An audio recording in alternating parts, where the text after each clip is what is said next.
Good afternoon. My name is Alice Ginsberg, and I've been doing the travel logs that you've been seeing. I hope I've shared quite a few of them with you. Today, I'd like to take you on a tour of the Danube River with some Jewish overtones emphasized. And this was a personal tour for me because my maternal grandfather grew up in a place called Stropkov, Slovakia. And my husband and I were able to do a side trip to Stropkov, which I will share with you as we progress from Budapest along the Danube River through north to Prague. And as we'll start in Budapest, and then we'll take our side trip to Stropkov. And I hope you do enjoy this. This was quite an eye-opening and emotional tour for me. By way of background, my grandfather grew up in Stropkov, which is a small town, I would say about 1.5 to 2 hours drive west from the border between Slovakia and the Ukraine. It's directly south of Poland, but the Carpathian Mountains get in the way. So it's not easy to get to Poland from Stropkov unless you fly. So consequently, back in the turn of the 20th century, there was not all that much interaction between Stropkov and Poland. And my grandfather's father's business, my great-grandfather's business was animal feed. It was like a feed store, also a bit of a hardware store, that sort of thing.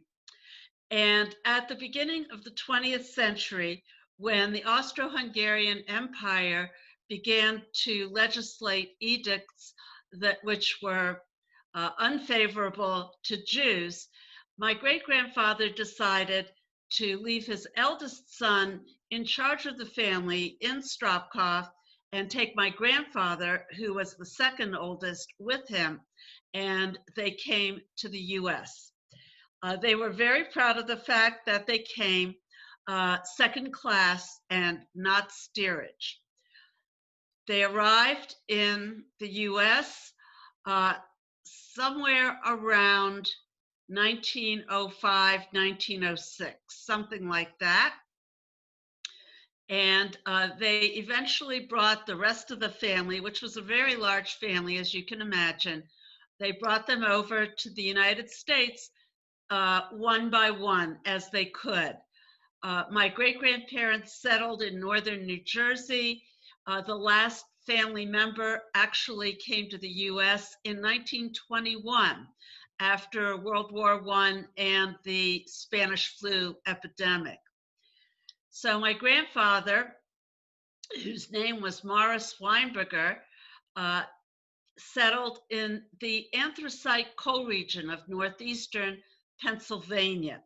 And he did this because he met a family from that part of Pennsylvania who had a chain of dry goods stores for the miners throughout the small towns in the anthracite coal region. My grandfather fell in love with the middle of 8 children, my grandmother, and they ran the dry goods store in Hazleton, Pennsylvania until 1948, when my grandfather retired and moved to Harrisburg, Pennsylvania, which is where his daughter, my mother, was located after she married my father. And I was also born in 1948, and I grew up in Harrisburg. What's interesting about this is The topography of Harrisburg, Pennsylvania, nestled up against the Allegheny Mountains, where they begin, is very similar to the topography of Stropkov, Slovakia. So let's begin our tour. Here we see a map of the Danube River. And we started our tour here in Budapest.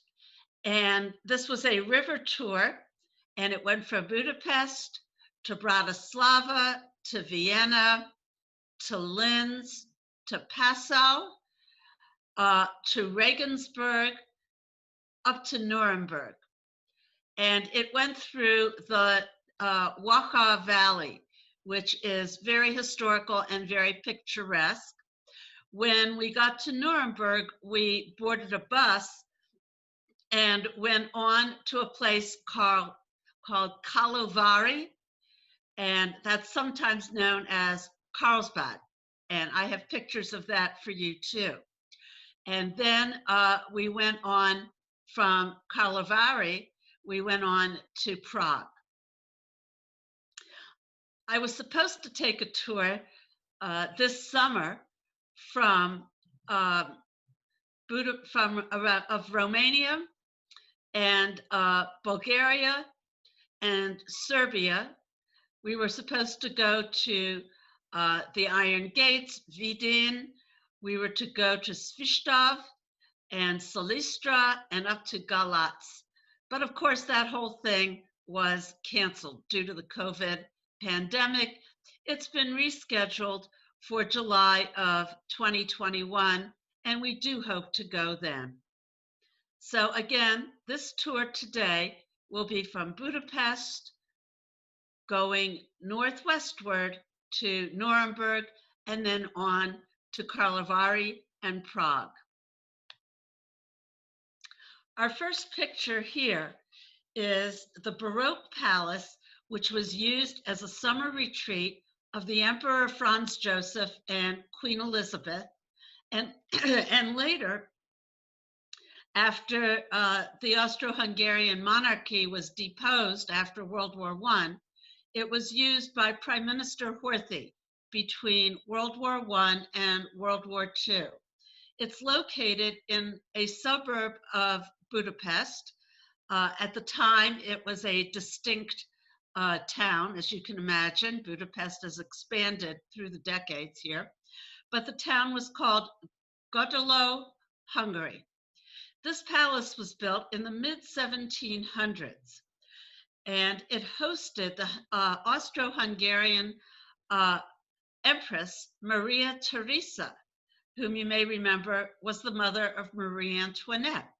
And the Hungarian monarch, who held a sub-monarch position to Maria Theresa in the 1700s, hosted the Empress here. After World War II, this building served as a retirement home and later served as a Soviet barracks. But in 1996, it was extensively restored by the Hungarian government. This was a favorite spot of Queen Elizabeth because she loved being in the countryside. And here you see the royal crest of the monarchy of Hungary here on the roof. We also visited the Lazar horse farm. This is where they train Lipizaners and other horses to comply to do dressage, which is a very noble pursuit. It's controlling the horse to do several different moves, with moves by the human being atop the horse, which are not readily perceived. It's a very subtle art. And you can get a horse to cross its legs and move sideways. You can control a horse in its gait, how fast it's going, and how stylistically it's going. That is called dressage. The Lazar farm also excels at training carriage drivers. In other words, driving more than 2 horses at a time.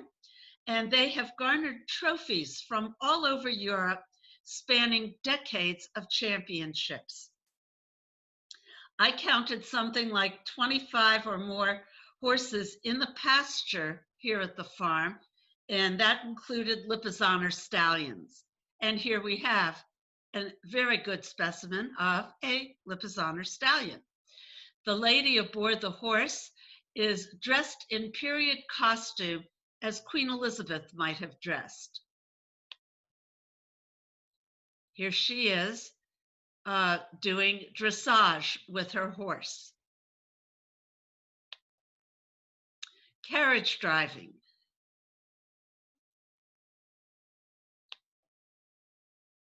They're going pretty fast.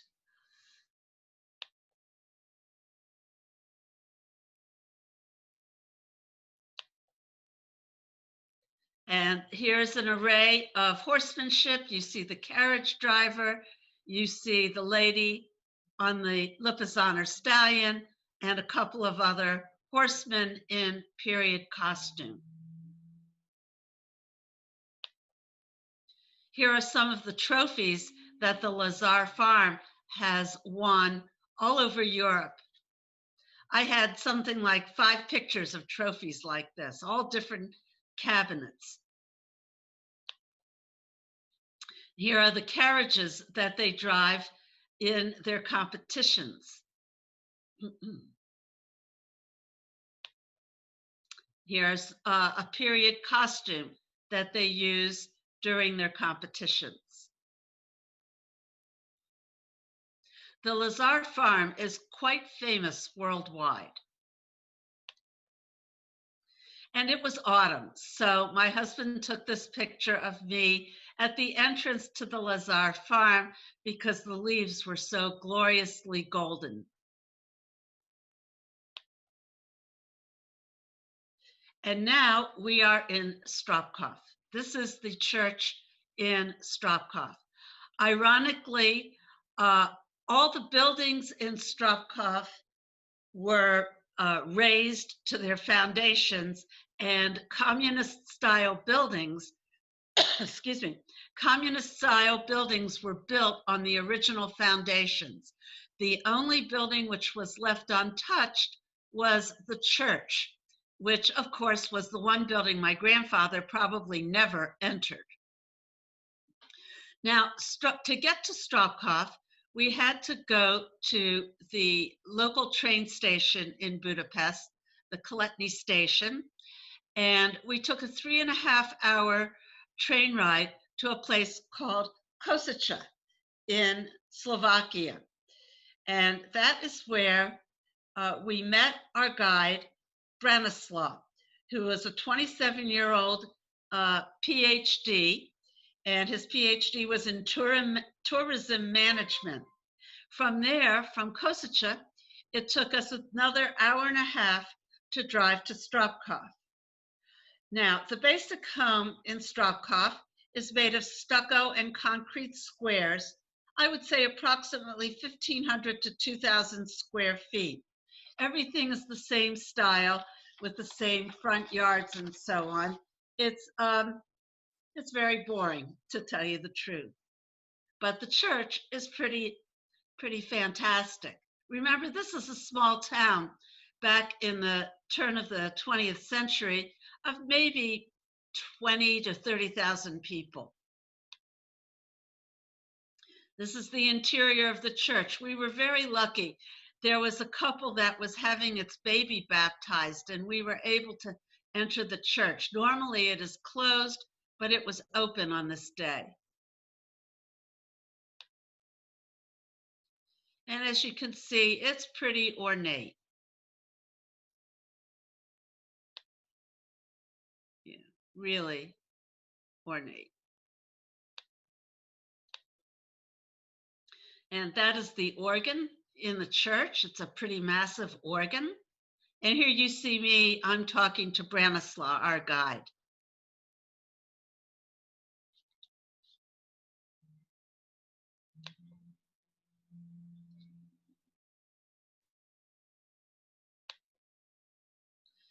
Gives you some idea of the construction in Stropkov today. This large plaza surrounds the church.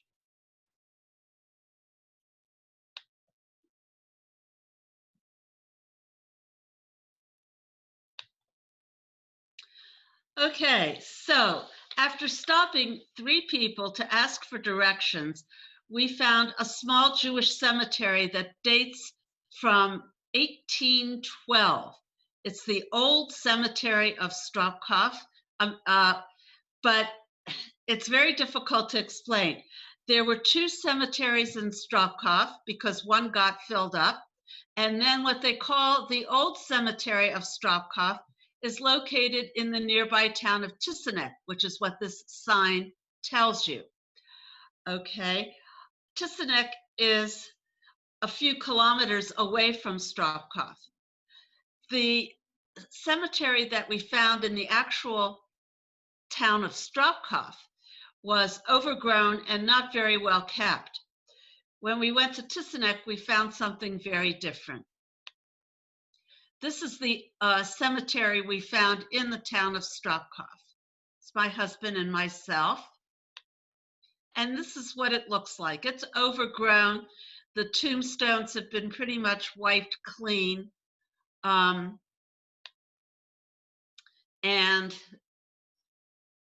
as I said, this dates from 1812. This next slide, next photo, shows you the topography around Stropkov and Tissinek. And you get a sense of the rolling hills. There's are the foothills of the Carpathian Mountains and the small farms and so on. You might as well be in Harrisburg or Lancaster, Pennsylvania here. Here is the ancient Jewish cemetery of Stropkov. We found this after we got correct directions from an 11-year-old boy. This one is hidden in a thick thicket of trees in the middle of a large meadow. We walked about a mile into the meadow to the stand of trees and were able to find the cemetery. There's a very narrow path, and you take the path into the thicket of trees. The whole thing is very well camouflaged. And the cemetery has a new wall around it and is in very, very good condition because it is kept by an organization in Brooklyn, New York. They send money to Stropkov, and there's an actual person that keeps the cemetery in shape. Some of my relatives are buried here.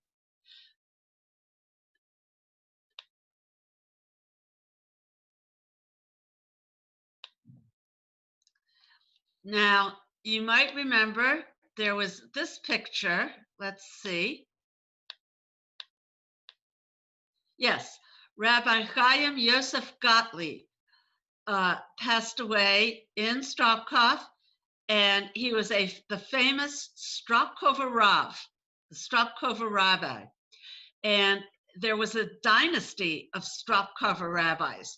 In fact, the last one passed away in Brooklyn, New York, I think around the mid-1950s. This is the synagogue in Presev, Preshev, I think, Presev. It's a town on the way from going westward from Stropkov to Kosice, where we had to get the train to go back to Budapest. And there was a yeshiva in Presev. So this synagogue is still standing. It's a museum now. The Stropkov's Jews were deported in 1942. 6,000 Hungarian Jews were deported to Auschwitz in 1944. And this will give you an idea of the synagogue in Preshev. We were not able to go in. It was locked. And it was also very late in the day. We stopped here because we only had a few minutes on the way back to Košice to get our train.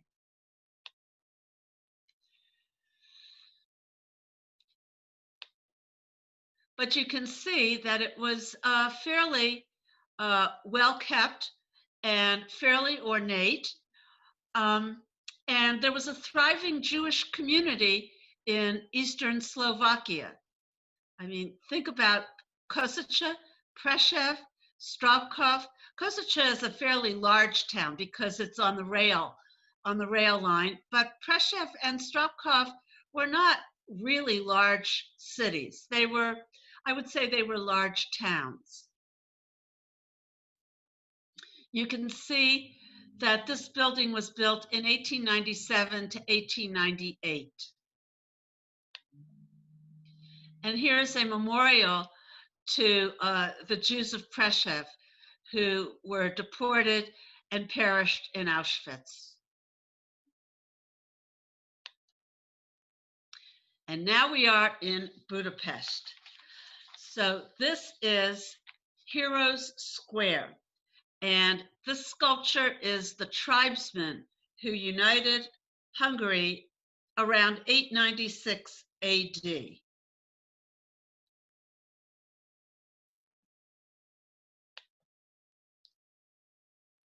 So this was a museum in Budapest. You can see it's fairly ornate, and you can see the religious painting in the frieze of the building.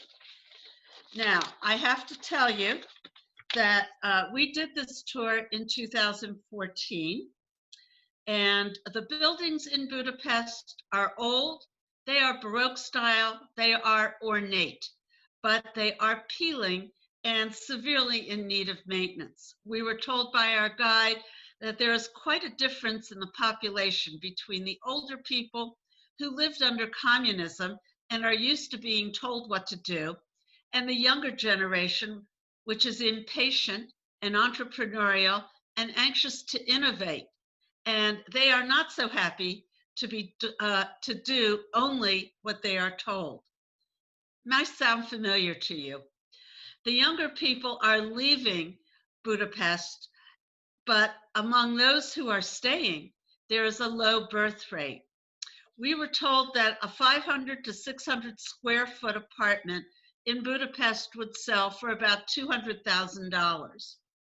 Our guide and the cabbies spoke of political corruption and the hope that the newly elected government back in 2014 would be better than past governments.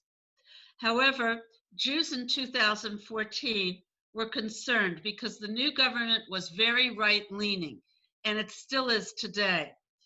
The Jews were worried about possible anti-Jewish legislation.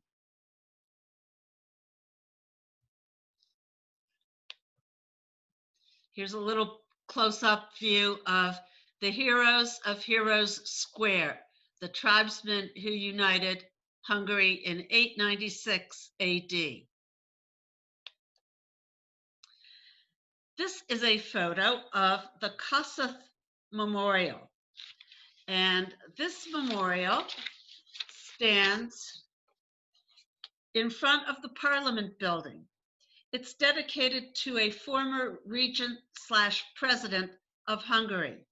And this is the scene of official celebrations and is a national symbol. Parliament building in Budapest.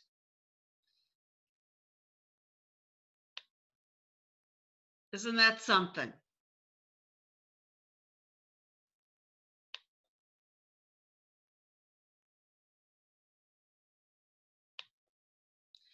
The stained glass windows in the Parliament building were done by a Jewish artisan. And let me see. I don't know if I have a photo of this, but in one small corner, he inserted a Star of David, to show that it was a Jewish person who had created these windows. The entire chamber of the Hungarian parliament stands for election every 4 years. So theoretically, you could have all new people come in as a new government and they wouldn't know what they were doing because they would be newbies. Unlike our staggered Senate and House of Representative elections, the House turns over every 2 years, but you have a tradition of incumbents. Not so the case in Hungary. The same Jewish artist who did the stained glass for these windows in the Parliament building also did the windows in the Opera House. And he went to Auschwitz and did not survive. See, this is the ceiling in the Parliament building. It's very Baroque and very ornate. This is the hall of the Parliament chamber. Looks a little bit different than the hall of, say, Congress. Notice the vaulted ceilings and all of the gold gilt.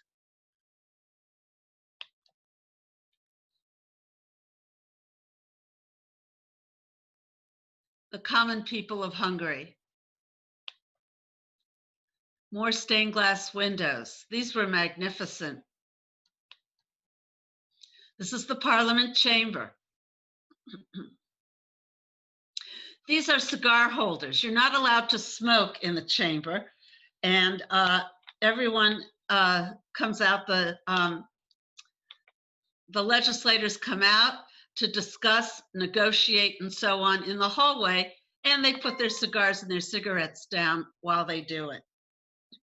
Okay, so they're smoking and negotiating, and when it's time to go back into the chamber, rather, they put their cigars and cigarettes down, and they'll be there when they come back out again. A view across the Danube River from the Parliament building. You could see the river boats lining up for the tours on the Danube.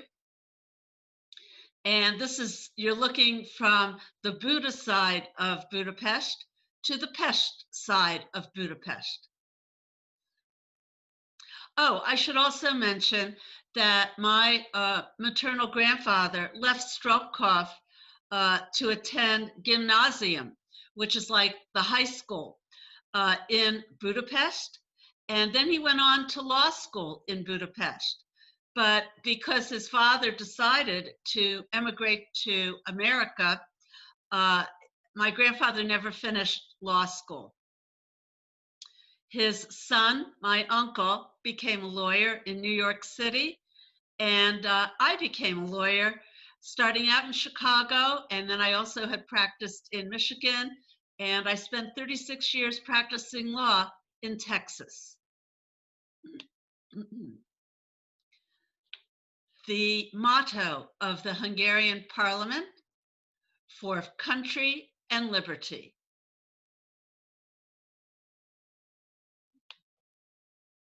A view of Parliament from the river.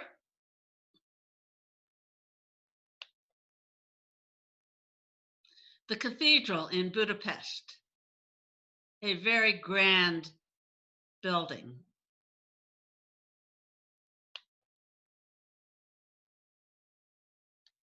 This is the famous chain bridge here in the foreground.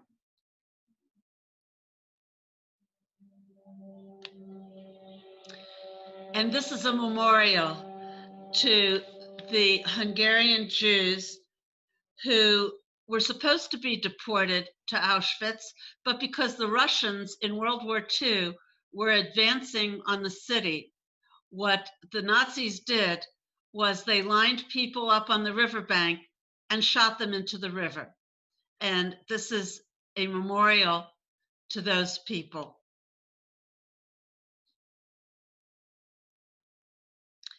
This happened in 1944.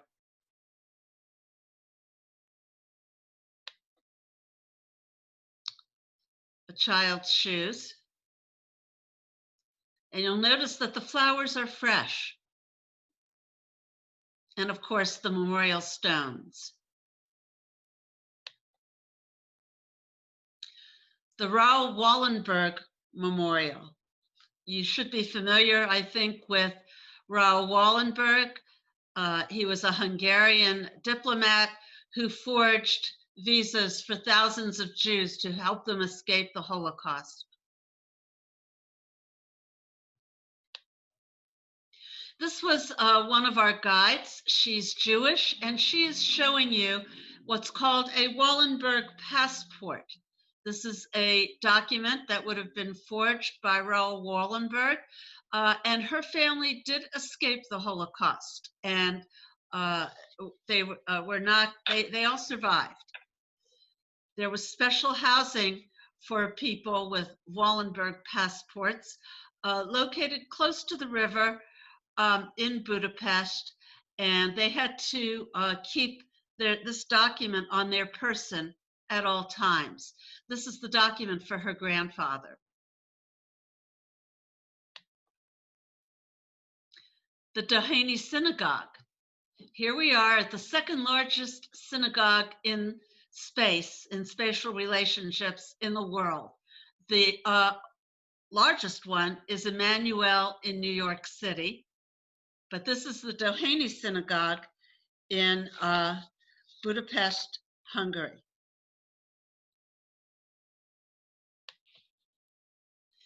The courtyard of the Doheny Synagogue, it's actually a cemetery and also a memorial to those who perished in the Holocaust. This is a sculpture in the courtyard of the synagogue. It looks to me like a weeping tree of life.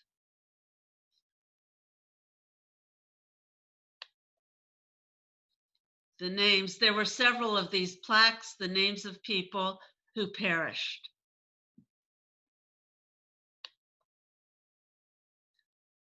The stained glass window in the courtyard. The flames symbolizing a number of things. First of all, you could think of it as the burning bush of that Moses confronted. You can think of it as the burning flames of Auschwitz, or you can think of it as a vibrant flame of the future.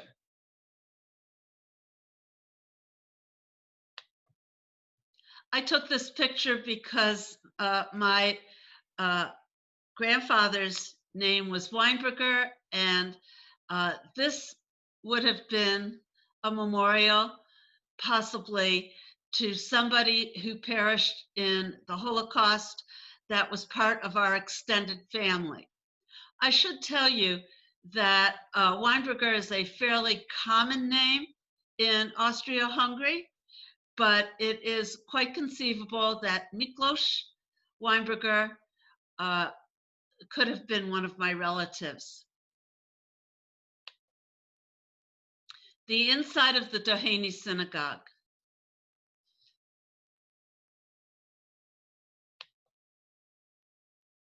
As you can see, it's very ornate. The construction of this synagogue was financed by selling seats in advance. And today you can actually get a mortgage using your seat in the Doheny Synagogue as collateral for the loan.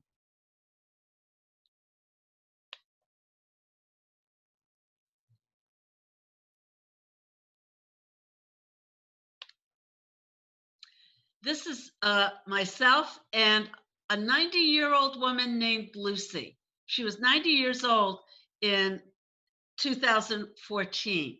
She has incredibly arthritic fingers, and I am here to tell you that she has made everything that's for sale in her shop, which is at the top of the steps to the left of the entrance of the Doheny Synagogue.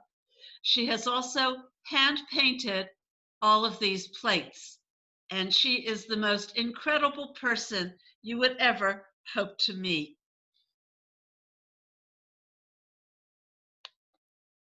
This is one of her plates. Check that out. Isn't that a wonderful Seder plate? B'tzeit Yisrael miMitzrayim Beit Yaakov.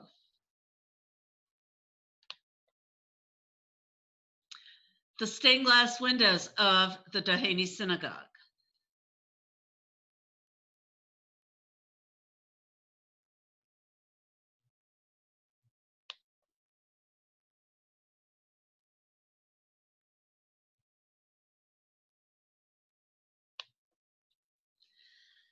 These are some of the Jewish artifacts that were rescued by Catholic prelates and buried to hide them from the Nazis. These would have been in use in the Doheny Synagogue prior to the Nazis overrunning Hungary.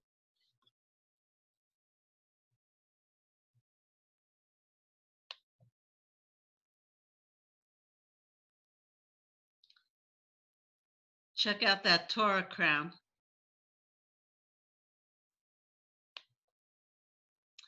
We took some fairly spectacular pictures of Budapest, which is all lit up as our riverboat was leaving Budapest to continue northwest on the Danube.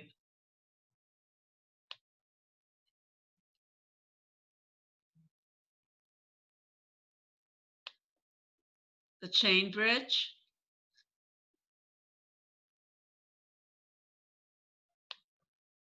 Parliament.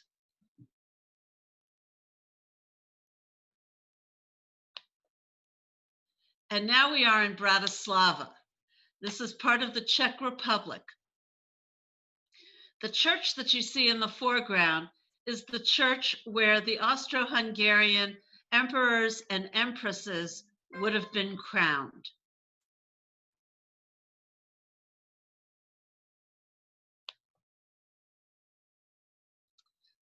Some ornate buildings in Bratislava. This is a hotel.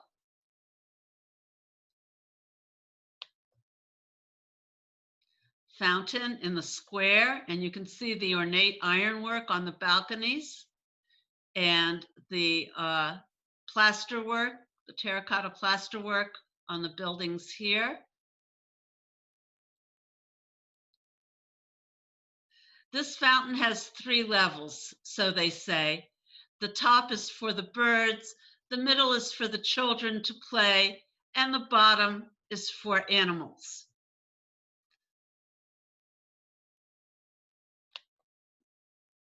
There are all sorts of whimsical sculptures around the central part, the shopping district of Bratislava.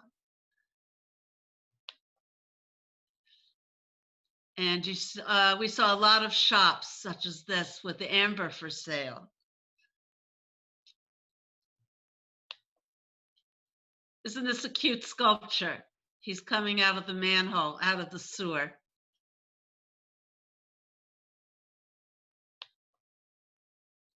McDonald's.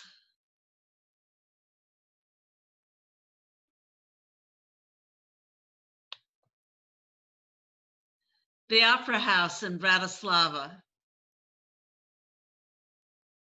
The interesting thing about the Opera House in Budapest is that the emperor decreed that he would give funds so long as the Budapest Opera House would be smaller than the one in Vienna. And it is. It is a bit, not much, but a bit smaller than the one in Vienna. However, the emperor neglected to say how ornate the building could be. And consequently, the Opera House in Budapest is far more ornate than the one in Vienna. The emperor came to dedicate the building, and when he saw what had happened, he never set foot in it again. But Elizabeth, the Hungarian queen, she loved the opera, and she would come on a regular basis, but would not sit in the emperor's box. She would sit in a different box. I think I have pictures later on of the Budapest Opera House. Another whimsical sculpture in Bratislava. We went to a synagogue on a Thursday, and there had been several synagogues in Vienna, but this is the only working one that is left. This was the bar mitzvah of a young man from Bukhara, from Eastern Russia. Eastern Russian Jews are what make up most of the Jewish population of Vienna today. And we were allowed to, we were asked actually to join in throwing small candies at the bar mitzvah boy. We were offered sweet melon after the ceremony by his grandmother. You can see it was only the family here at the bar mitzvah, not a great crowd of people or anything like that, strictly a small family celebration. But they were very proud that this young man could celebrate his bar mitzvah here in Vienna. We were told, and it is very disappointing to say this, that the Viennese continue to sweep the Holocaust under the rug. There are a few sculptures in the streets that commemorate the Holocaust. They're very controversial. The actual Holocaust memorial in Vienna is really ugly, very stark.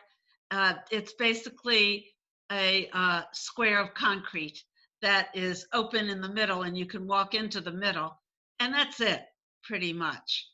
And around the perimeter are the names of towns from which Jews were deported. The Germans, on the other hand, have made Holocaust studies compulsory in their high schools.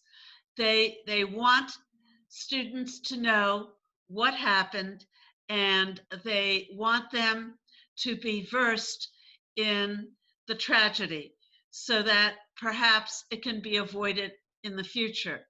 The Viennese, on the other hand, take the position that they were the first victims of the Nazis, and they should be pitied, and they had nothing to do with the Holocaust, which I find that approach quite pathetic and disturbing. I found this in the Viennese synagogue.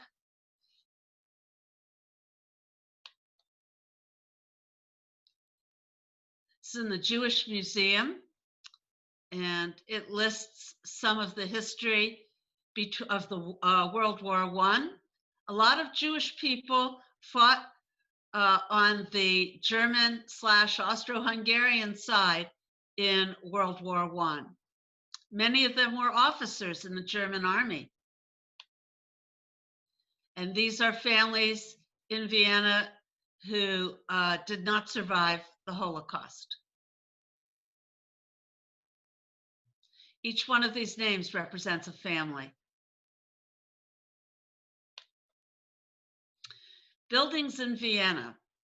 I took photos. They're very ornate and quite Baroque, and they're very interesting. You may recognize this one. I think it was photographed in the movie Woman in Gold with Helen Mirren. The cathedral in Vienna.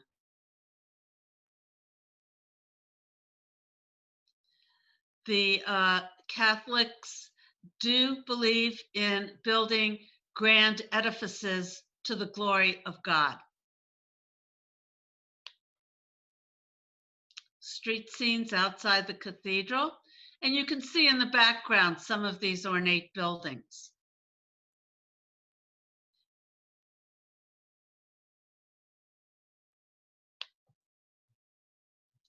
These are some people in period costume.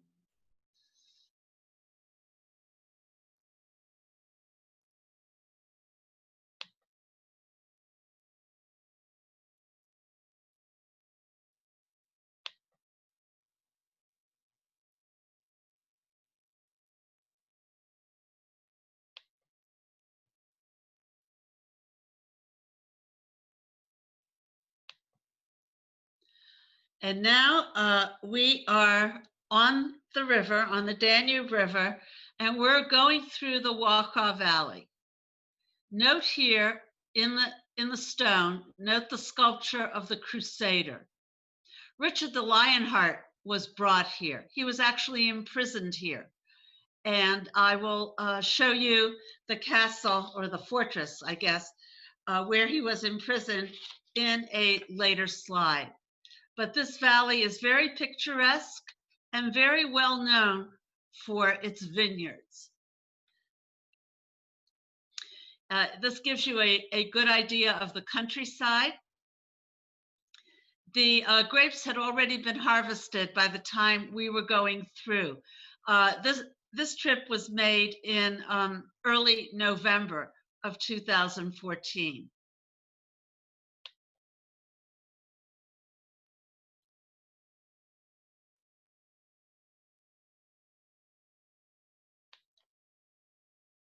A very classic picture of the Wachau Valley. This happens to be the village of Dürnstein. And you could see the various houses in town surrounded by the farmland and vineyards. But of course, the predominant structure is the church.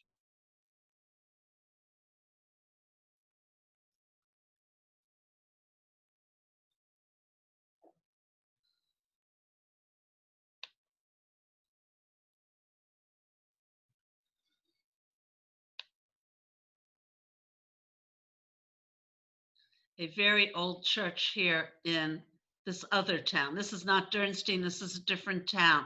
They all kind of look alike, to be honest, with the homes in town surrounded by the farmland and the vineyards and the churches.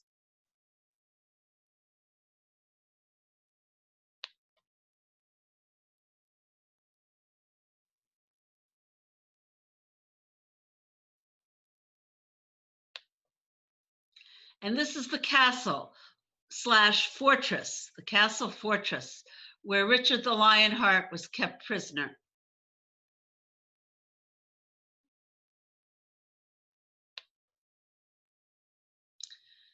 Melk Abbey. This is quite a place. You may think that you have seen churches and abbeys in your travels, but this one is truly, truly spectacular. It's a Benedictine abbey. There used to be 70 monks in residence there. Today there are only 30. This would have been a stopping place for the Empress Maria Theresa of Austria-Hungary on her travels throughout her realm. This is the roof of the Melk Abbey. The sculptures are of St. Peter, and this, I think, is St. Peter. There's also one of St. Paul. 14, let's see. No, I'm sorry. 14, it's 17, 18, I think this says. The year 1718.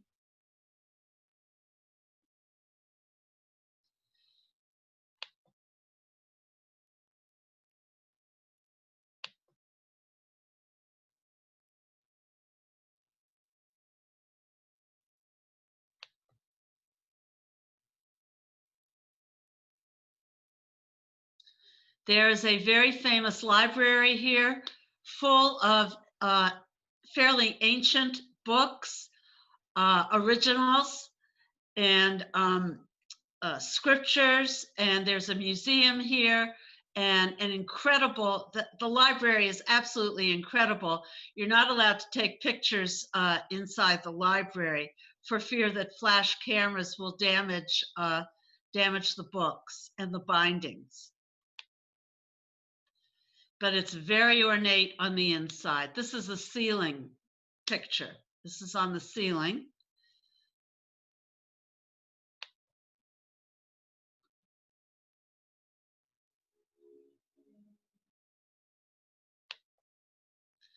This is Maria Teresa and her consort, Joseph, because this is the royal wing of the Abbey. This is where they would have stayed when they stopped on their tours throughout their empire.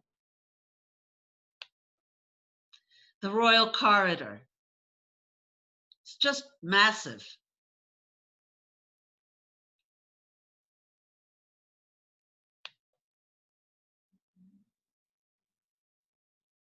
St. Peter.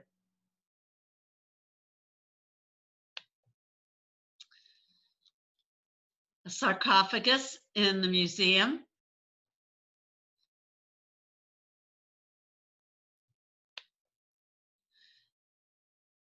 You remember that in medieval Europe, the monks would copy down the manuscripts of the Bible and so on. This is what this would look like. This is original.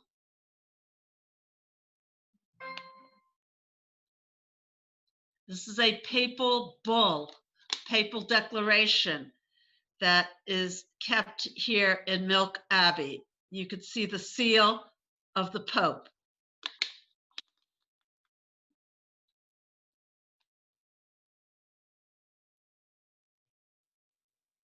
These are papal utensils, if you will, and symbols. It's a little bit better picture of that item.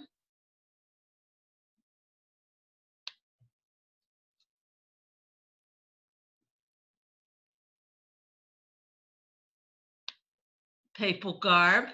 I have no idea how anybody walked while wearing this cape and that mitre. They're extremely heavy.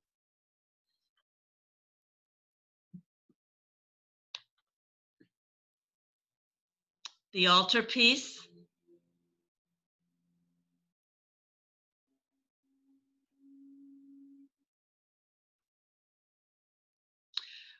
They were very fortunate to have rescued these art items from the Nazis, who tried to carry off all of this European art, and they were either going to keep it for themselves, or if they could not keep it for themselves, they would burn things.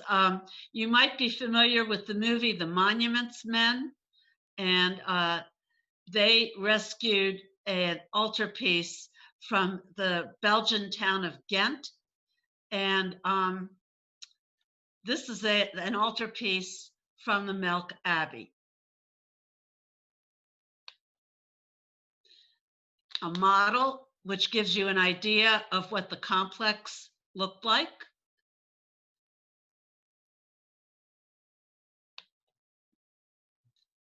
Ceiling picture from another room in Milk Abbey. The place is absolutely huge and filled with room after room after room of ornate art and Baroque style furnishings. Here we have Samson slaying the lion. I'm sorry, Daniel. This is Daniel slaying the lion. There's a depiction of Samson bringing down the temple on the Philistines, but I don't think it's in this particular photo.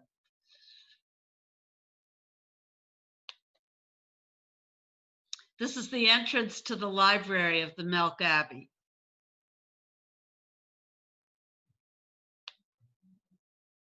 Another picture showing the complex.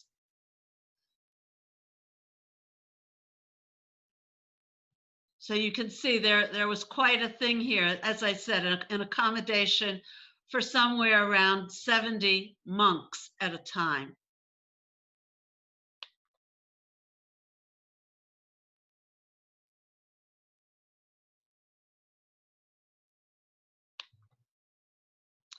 We left and it was night. It was pitch black dark, but I was able to get this shot, which shows this would be St. Peter, and This would be the entrance to the abbey itself.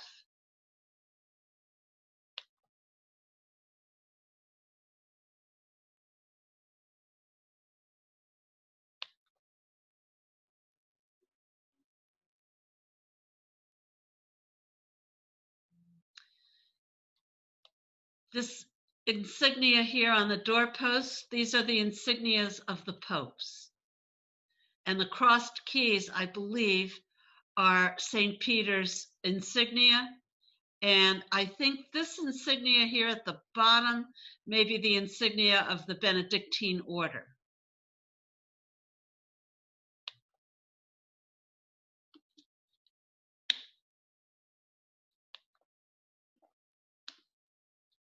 The organ in the Melk Abbey. And this is the chapel.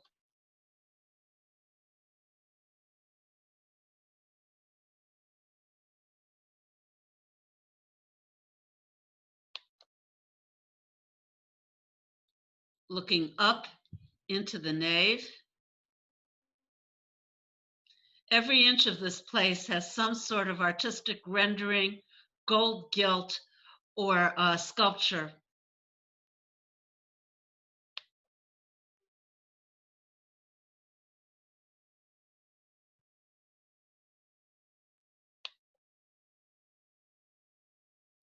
And here we are in Regensburg.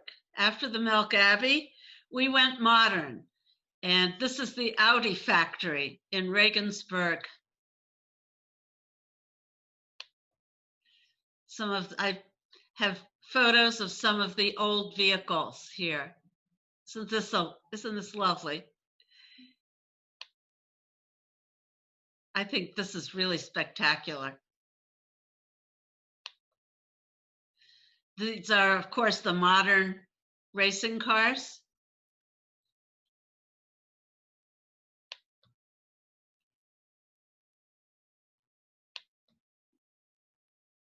What do you think of this one?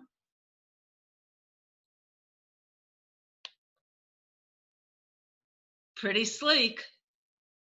It looks almost like Batman's about ready to emerge from this thing.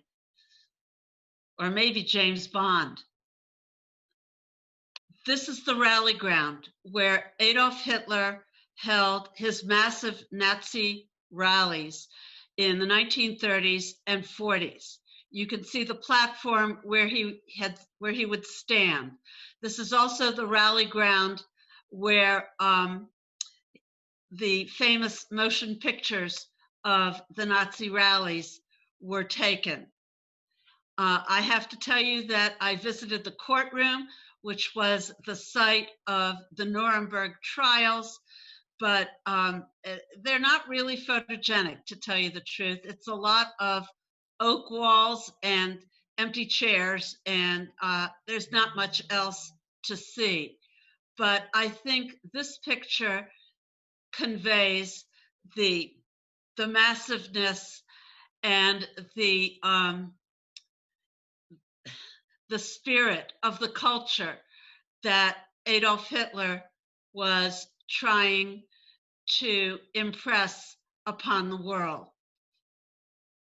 And here we are in Karlovy. Karlovy is sometimes known as Carlsbad. And this is a place where there are thermal waters, and there are various minerals in the streams of Karlovy. And you would come here to take the waters. And you would take the waters according to whatever ailment you might be suffering from. There were different fountains of different waters for different ailments. The waters do taste different. And as I said, they're designed to cure different ailments depending on which minerals are coming up from the streams. They are proven to be medicinal, believe it or not. This place was discovered by Charles IV, the Holy Roman Emperor. Royalty, composers such as Beethoven, poets such as Goethe, and celebrities of their time came here. Now, people come here. They are mostly movie stars and wealthy Russians. All the shops here are now owned by Russians, even though they have familiar upscale brand names. So let's go into town.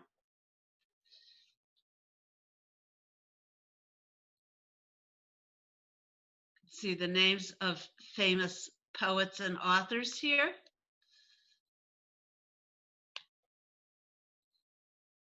Some of the architecture. This is the Carlsbad Plaza Hotel. Picture of the river.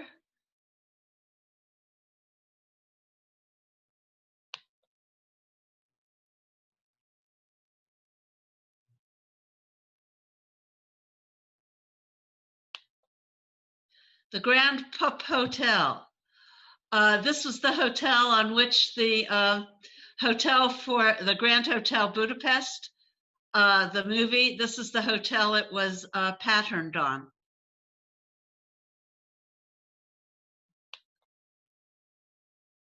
You can see it's a very picturesque place.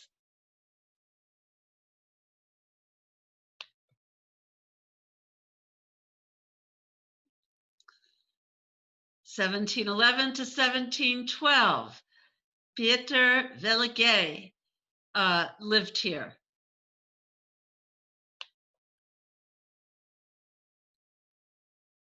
Look at all that ornamentation.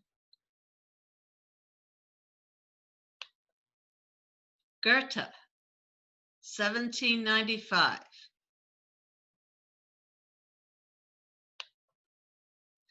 Now, in order to take the waters, one buys one of these cups. You can buy a large one, or you can buy a smaller one, and they're all decorated and so on. And you take your cup and you hold it up to whichever fountain from which you want to drink the waters, and then you sip out of the spout. And you can buy mugs, tankards, or you can buy these little sampling cups. The waters are meant to be sipped.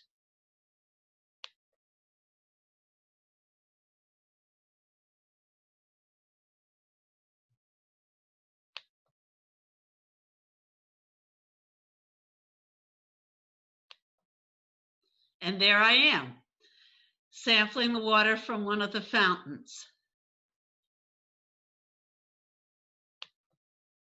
You can see the water in the river is thermal. The steam is rising.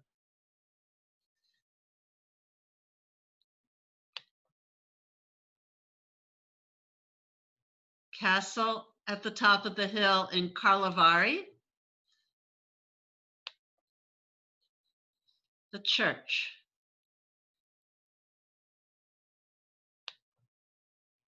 Moser Crystal. Moser was a Jewish family. You could see since 1857, they manufactured crystal and porcelains, but the shop is now, since 1930, it was sold, and it's now owned by Russians.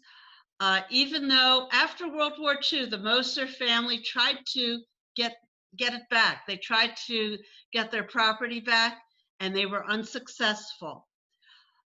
There's another reason why Karlovy is famous. It is here that Dvorak premiered his New World Symphony, his Symphony No. 9. This is a sewer cover from Karlovy.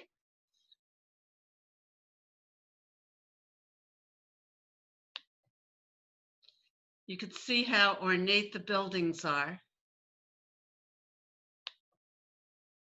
Another fountain. Each fountain, of course, has a different mineral in it, and for different ailments.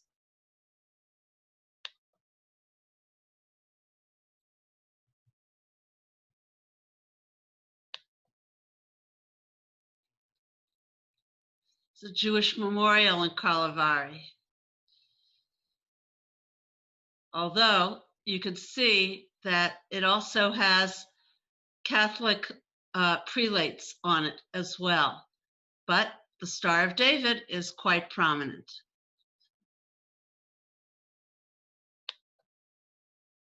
The Hotel Romance. I thought that was a very cute picture. This is a porcelain that I took from the window of the Mosher shop. This is an original Mosher porcelain.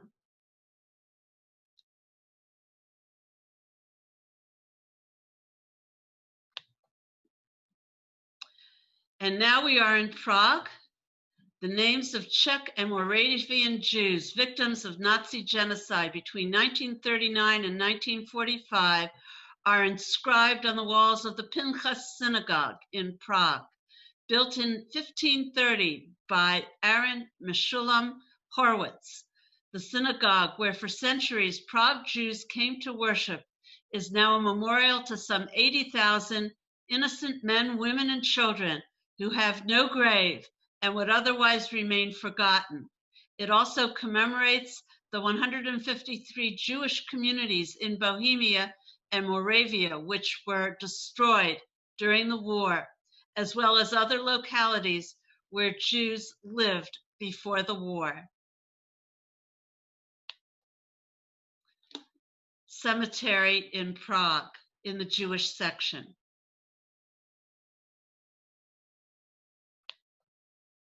You can see the gravestones have been dug up from another part of town and relocated here.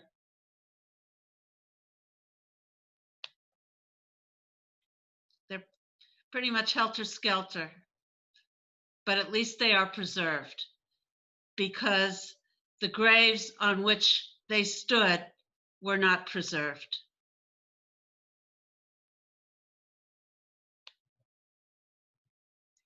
This is the grave with the memorial to a rabbi in the cemetery in Prague.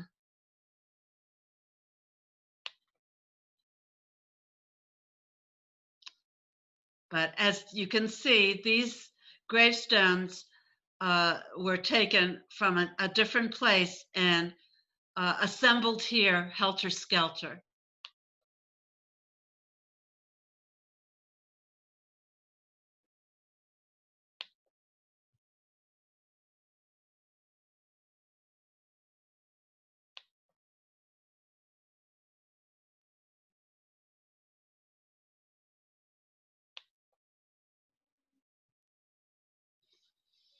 So, Yehuda Liva ben Bechalel. This is Rabbi Lowe, 1609.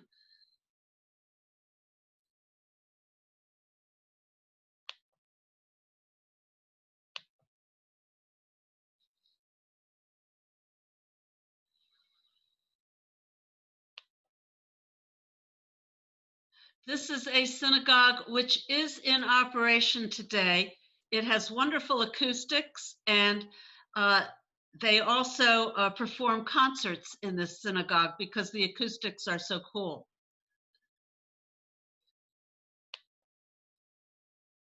Sculpture in the street of Prague.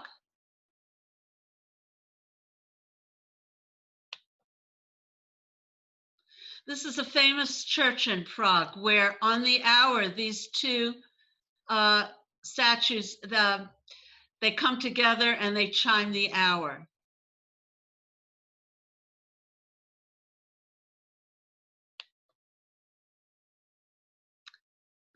Another synagogue.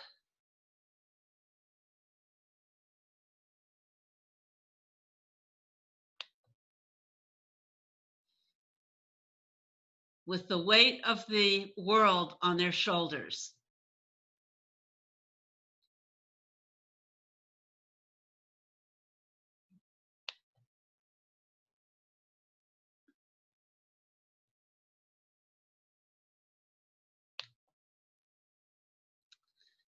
I thought this memorial was stunning. It's in the new cemetery in Prague.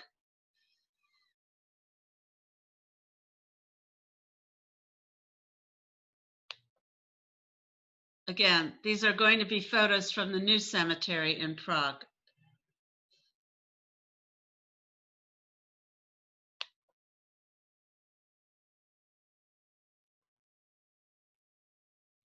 Many families have mausoleums where their ancestors are buried, but then there's also a memorial inside to their ancestors who perished in the Holocaust, but who are not here, obviously.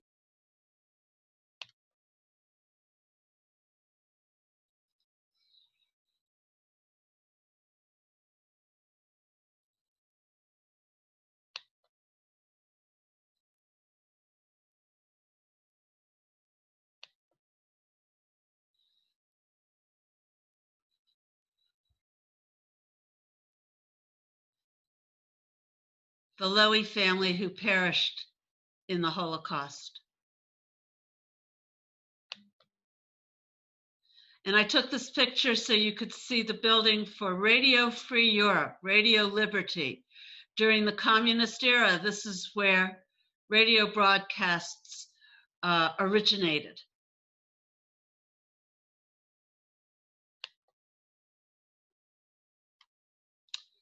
We are now in Theresienstadt, in the ghetto. The fortress at Theresienstadt by the Emperor Joseph II of Austria-Hungary.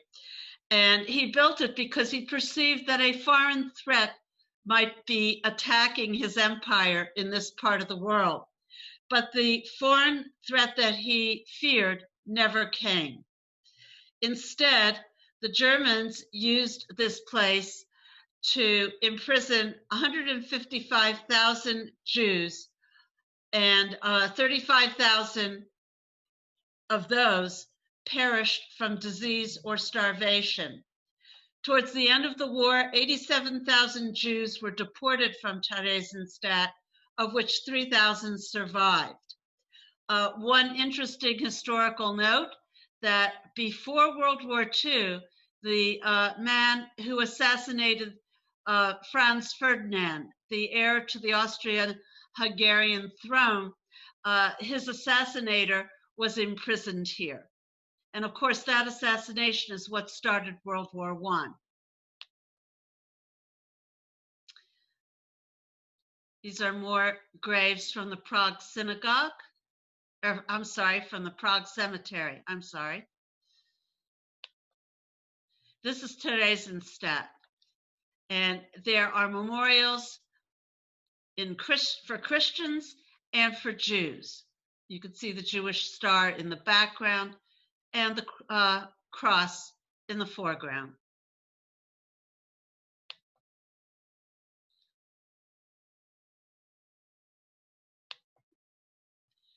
The entrance to the Theresienstadt ghetto.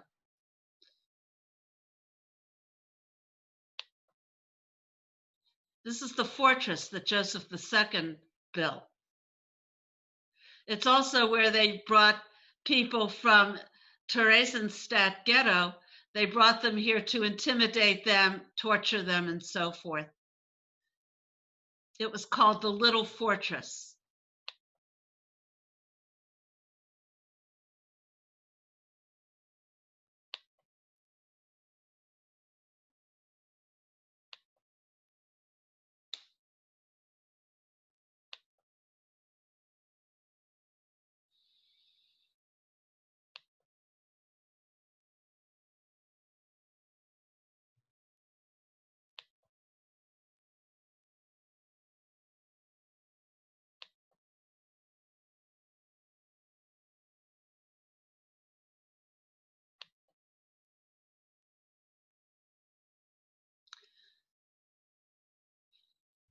This was a plaque in the former school building of Theresienstadt. And boys aged 10 to 16 lived here. Most of them were deported.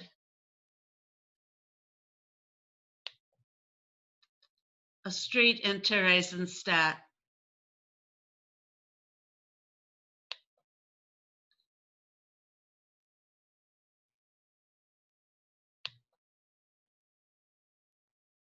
The museum, Yizkor, to remember.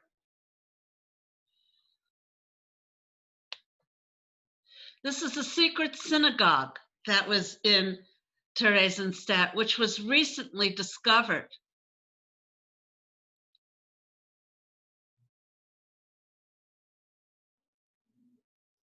Zekazena Einenu Beshuv L'Tzion Barachamim. L'Shuvacha, sorry, L'Shuvacha L'Tzion Barachamim.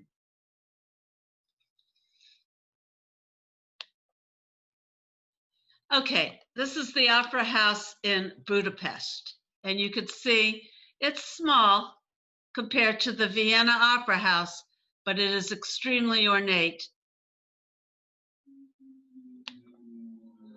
This is my cup that I purchased in Karlovy for sipping the waters. This is a picture of some Mosher crystal that I bought. And this is the challah cover that I bought from Lucy, the 90-year-old woman with the arthritic hands in the Doheny synagogue. And with that, I will close, and I hope you have enjoyed this travelogue. Thank you very much. Thank you so much for joining us today. For more videos, please visit www.cje.net/cyberclub.